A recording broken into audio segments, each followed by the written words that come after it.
मौत का साया या जिंदगी, ये बहुत दुखद वाला टॉपिक विषय मैं आपके सामने आज सवेरे रखने की कोशिश कर रहा हूँ। जैसे कि आप में से सब लोग जानते होंगे कि जो उत्तर काशी में जो सुरंग बनाई जा रही है करीब 4.5 किलोमीटर लंबा, और उसमें काम करते करते करीब 41 लोग मजदूर जो हैं वो फंस गए हैं। क्योंकि जब वो काम कर रहे थे तो एक तरफ से उनके ऊपर मलबा गिरा पड़ा है, और वो मलबा इतना ज़बरदस्त है कि वहाँ से उन लोगों के निकलना बड़ा मुश्किल है। मुश्किल क्या है, असंभव ही है। और जैसे कि आप न्यूज़ में भी देख रहे होंगे, पढ़ रहे होंगे, टीवी में देख रहे होंगे कि ये जो टनल है ये बड़ी अच्छी तरह से तो शुरुआत किया गया, लेकिन कुछ दूरी जा कर के वो काम रोक दिया गया, और एक पाइप के सहारे इन मजदूरों को खाना, पानी, ऑक्सीजन, मेडिकल दिया जा रहा है ताकि वो जीवित रह सकें और किसी प्रकार की परेशानी ना हो। जहाँ तक आज तक का सवाल है, करीब 9वां दिन हो गया आज, और ये एक हफ्ते से भी ज़्यादा इसका हादसा हो गया है। और लोगों ने कोशिश भी किया, रिलेटिव्स जो उनके रिलेटिव्स हैं बिहार से और आपके उत्तराखंड से तो है ही, और उत्तर प्रदेश से हैं, और फिर बंगाल से भी हैं, जगह जगह से मजदूर आए हैं काम करने के लिए ताकि अपने परिवार का पेट पाल सकें। लेकिन दुख के साथ ये कहना पड़ रहा है कि वो अभी फंसे हुए हैं। तो जो लोग उनके रिश्तेदार हैं वो आए हुए हैं, और कईयों ने बात करने की कोशिश भी किया, और हमने उन बातों को सुना भी, टीवी में दिखाया गया, और मैंने भी उन लोगों की आवाज़ को सुना जो वापस बात कर रहे हैं। लेकिन बहुत कमज़ोर आवाज़ थी तो उतना साफ तरह से सुनाई नहीं दिया। और हमारे भारत सरकार पूरी रीति से और उत्तराखंड सरकार सब पूरे युद्ध स्तर पर इसका कार्य चल रहा है। और जैसे कि आप जानते हैं कि तरह तरह की मशीनें भी मंगाई गई ताकि जो ड्रिल हो सके, यहाँ से भेद करके, मलबे को भेद करके उन तक पहुँच सके। तो वो बीच बीच में ख़राब भी हो गई, क्योंकि कहीं कोई लोहा बीच में आ गया या बड़ा भारी पत्थर आ गया, जो भी हो, तो काम नहीं हो रहा है। तो अब तरह तरह के जो अलग अलग विचारधाराएं हैं, कुछ सोच रहे हैं कि ऊपर से टनल को भेदा जाए मशीन के द्वारा, या और भी दूसरे विकल्प हैं जिससे किसी न किसी रीति से इन 41 मजदूर जो अंदर फंसे हुए हैं, वहाँ से एक ही आवाज़ आ रही है जहाँ तक मैंने गैदर किया टेलीविज़न से, कि हमें बचाओ, हमारी हालत ख़राब हो रही है। और हम समझ सकते हैं बिना सूरज को देखे और ठंड का मौसम और मानसिक रूप से उनकी क्या हालत है, आप और मैं शायद उतना नहीं समझ पाएंगे। बहुत दुखद वाली बात है ये। और ये ज़िंदगी और मौत का एक तरह से जंग चल रहा है, वहाँ पर लड़ाई चल रही है। और हमारी तो ऐसी आशा है कि भाई वो सब ठीक हैं और किसी न किसी प्रकार से कुशलता से वो बाहर निकाल लाए जाएं, और कोशिश तो है।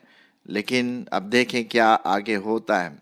हमारी टेक्नोलॉजी चाहे वो कितनी भी विकसित क्यों ना हो, हाँ, और हम कितना ही अपने आप पर घमंड करें कि भाई हमने कर दिखाया, हमने ये बनाया, कहीं न कहीं वो मार खा जाती है।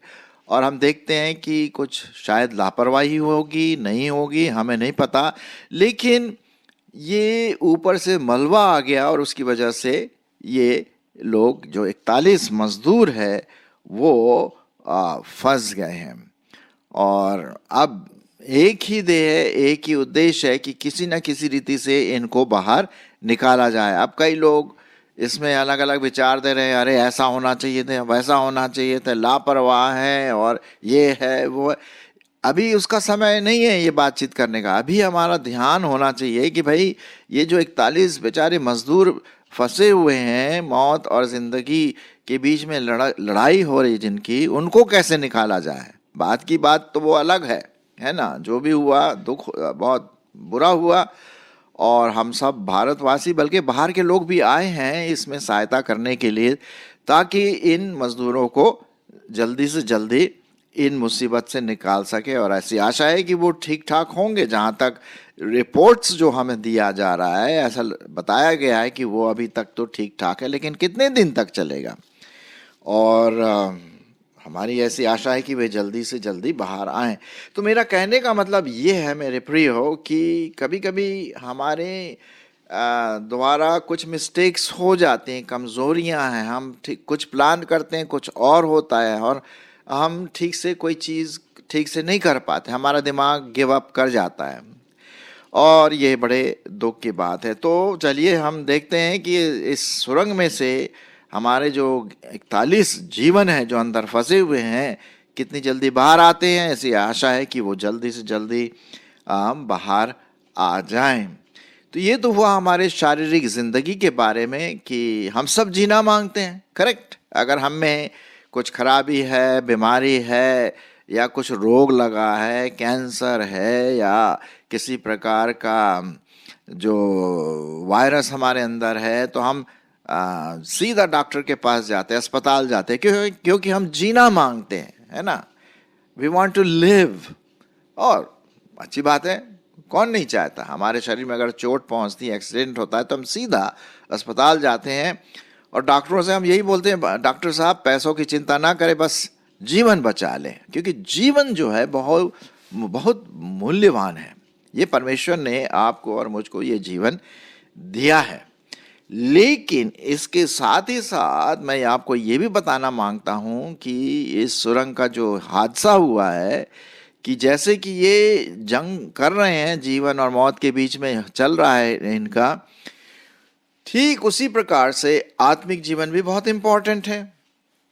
अब हमारी तो ऐसी आशा है भाई कि ये जल्दी से जल्दी ये 41 मजदूर बाहर निकल आएं और फिर अपना जीवन ठीक से निर्वाह कर सकें। हेलीकॉप्टर, अस्पताल और जो एम्बुलेंस है सब आसपास खड़े हुए हैं, डॉक्टर सब हैं, लेकिन निकले तो उस जिंदगी को ठीक से बचाने के लिए, ताकि वो नॉर्मल जीवन जी सके। और हमें तो यही प्रार्थना करना है कि भाई वो जल्दी से जल्दी निकल आ सके। लेकिन इस जिंदगी के साथ साथ हमें एक और जिंदगी के बारे में सोचना, और वो है आत्मिक जीवन। उसके बारे में शायद हम कम ही सोचते हैं। अब ये जो जिंदगी है सुरंग में फंसे, हम देखिए हम कितना कोशिश करते हैं बचा लें। वो भी बेचारे जो अंदर फंसे वो भी सोच रहे हैं हमें कब निकालेंगे। वो बोल रहे हैं, पाइप के द्वारा बोला जा रहा है कि आप हमें कब निकालेंगे, हम यहाँ परेशान हैं। स्वाभाविक है कि परेशान है। तो शारीरिक जिंदगी के लिए हम कितना तड़पते हैं, मैं और आप कितना तड़पते, बिल्कुल तड़पते हैं हम, है ना। उसी प्रकार से इसके बाद एक और जिंदगी है, और वो है आत्मिक जीवन। उस आत्मिक जीवन के लिए शायद हम उतना प्रयास नहीं करते हैं जितना कि हम शारीरिक जीवन के बारे में ज़्यादा प्रयास करते हैं। अब बाइबल में क्या लिखा हुआ है, परमेश्वर का वचन जो बाइबल है उसमें लिखा है, भाई देखिए, नाशमान शरीर के लिए उतना यत्न न करो जितना कि आत्मिक जीवन के लिए। क्योंकि ये जो शरीर है ना, नाशमान जीवन, ठीक है, हम 60 साल 70 80 90 100 साल जी लें, उसके बाद क्या है, मौत मौत मौत। ये तो है, हम सब जानते हैं। अगर जिस किसी का जन्म हुआ है तो उसका मौत तो होना है। क्योंकि क्या लिखा हुआ है बाइबल में, पाप की मजदूरी क्या है, मौत है, मृत्यु है। और ये सब में फैल गया है, ये मौत सब में फैल गया। क्या हमारे पास कोई है ऐसा व्यक्ति जो 200 साल का है या 150 साल का है? नहीं साहब, ज़्यादा से ज़्यादा लंबी उम्र जहाँ तक हमने दर्ज किया है कुछ लोगों का, वो करीब 120 साल, और उसके बाद चले गए। तो ये तो जीवन और मौत का खेल चलता रहता है। हमें जीना है शारीरिक रूप से, जैसे कि हमारे 41 मजदूर भाई जो अंदर फंसे हैं वो जीना मांगते हैं, बिल्कुल जी। और हमें पूरी कोशिश करना है, पूरे सरकार की तरफ से भी, हम सबों की तरफ से भी, कि उनको जल्दी से जल्दी निकालें ताकि वो शारीरिक जीवन बिता सके। लेकिन उसके साथ साथ आत्मिक जीवन भी बहुत ज़रूरी, क्योंकि जब हम यहाँ से चले जाएंगे तो परमेश्वर तो हमसे पूछेगा, भाई तुमने अपने जीवन में क्या किया, कहाँ है तुम्हारा जीवन, क्या जीवन में जिंदगी बिताई, क्या मुझे तुमने अपने जीवन में लिया, क्या तुम लोगों ने मेरा आदर किया, क्या तुम लोगों ने प्रभु यीशु मसीह को अपने जीवन में ग्रहण किया। ये प्रश्न हमारे जीवन के सामने मरने के बाद जरूर आएगा, क्योंकि परमेश्वर पिता हमसे पूछेगा कि भाई आत्मिक जीवन के लिए आपने क्या किया। शारीरिक जीवन के लिए तो ठीक है, हम जितना हो सका अपने आप को फिट रखा, ये सब कुछ है, लेकिन मौत तो आना है। अब उसी अनंत जीवन के लिए हमारे प्रभु यीशु मसीह ने कहा, मार्ग, सत्य और जीवन मैं ही हूं, बिना मेरे द्वारा कोई पिता के पास नहीं पहुंच सकता।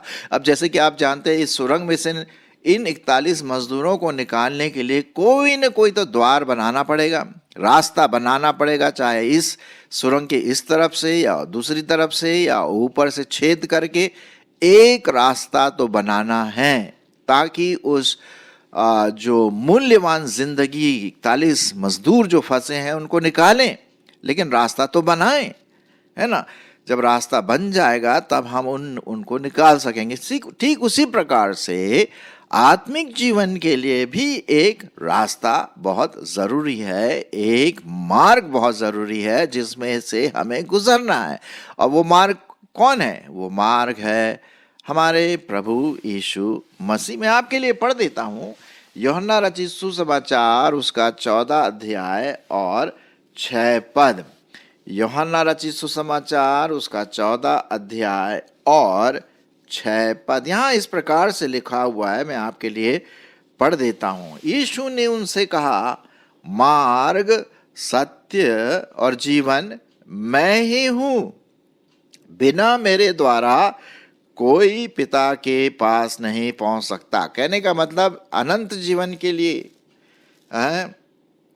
शाश्वत जीवन के लिए सिर्फ एक ही मार्ग है। सुरंग में से निकलने का एक ही मार्ग है। इस जीवन में से निकल करके स्वर्गीय जीवन में जाने के लिए एक ही मार्ग है, और वो है प्रभु यीशु मसीह। तो लिखा हुआ, बिना मेरे द्वारा कोई पिता के पास नहीं पहुंच सकता। ये प्रभु यीशु मसीह ने ये बात कही। एक और पद जो मैं आपके लिए पढ़ना मांगता हूं पाया जाता है 10वां अध्याय यूहन्ना का 10 और उसका 9 पद। यहाँ इस प्रकार से लिखा हुआ है, प्रभु यीशु मसीह यहाँ पर कहते हैं, द्वार मैं हूं, यदि कोई मेरे द्वारा भीतर प्रवेश करेगा तो वो उद्धार पाएगा और भीतर बाहर आया जाया करेगा और चारा पाएगा। ये अनंत जीवन के बारे में यहाँ पर हम बात देख रहे हैं। प्रभु यीशु मसीह ने कहा, अब उससे पहले आपने शायद जानते होंगे, यहाँ पर लिखा हुआ है, यीशु ने ये दृष्टांत कहा 100 भेड़ों के बारे में। और फिर एक अगर भेड़ खो जाए तो वो क्या करता है? जो चरवाहा है वो एक भेड़ को ढूंढता है और फिर उसे लाता है। तब यीशु मसीह कहते, तब यीशु ने उनसे फिर कहा, मैं तुमसे सच सच कहता हूँ कि भेड़ों का द्वार मैं हूँ। जितने मुझसे पहले आए वे सब चोर और डाकू हैं, और भेड़ों ने उनकी न सुनी। फिर उसके बाद लिखा हुआ है, द्वार मैं हूँ, जो कोई मेरे द्वारा प्रवेश करेगा भीतर बाहर, वो क्या करेगा? उद्धार पाएगा। उद्धार का मतलब क्या है? उद्धार का मतलब है अपने पापों से पश्चाताप करना, अपने पापों को प्रभु के सामने मानना। तब हमारा जीवन पापों से उद्धार पाएगा, पापों से छुटकारा मिलेगा। हम तरह तरह के कार्य करते हैं, इधर उधर जाते हैं, ये चढ़ाते हैं, वो चढ़ावा चढ़ाते हैं, यहाँ स्नान करते हैं, वहाँ स्नान करते हैं, पेड़ों की या और भी कई मूर्तियों की पूजा करते हैं। ये सब परमेश्वर को बिल्कुल नहीं भाता से क्योंकि उसने एक मार्ग खोला है भाई, एक मार्ग है, और वो मार्ग सिर्फ एक ही है, और वो है हमारे प्रभु यीशु मसीह, जिसने क्रूस पर अपनी जान, अपना बलिदान कर दिया। हाँ, आपने तो जरूर सुना होगा क्रूस के बारे में, है ना। क्रूस पर प्रभु यीशु मसीह ने अपनी जान डाल दी, और मतलब बलिदान किया, उसके लहू बहाए हुए लहू के द्वारा हमारे पाप धुल सकते हैं। भाई देखिए, अगर हमारा कपड़ा गंदा होता है तो हम क्या करते हैं? हम साबुन लगाते हैं और उससे साफ करते हैं, है ना। अलग अलग प्रकार के आजकल साबुन मिलते हैं, सोप से हम उसको धोते हैं। हम अपने आप को जब जाते इधर उधर 1 2 दिन के बाद नहाते हैं, साफ करते हैं, है ना। लेकिन जब दिल गंदा होता है, हमारा स्वभाव गंदा होता है, हमारी सोच गंदी हो जाती है, हमारी मानसिकता गिर जाती है, तो कौन सा साबुन इस्तेमाल करना है? भाई साहब एक ही है, और वो है प्रभु यीशु मसीह का लहू।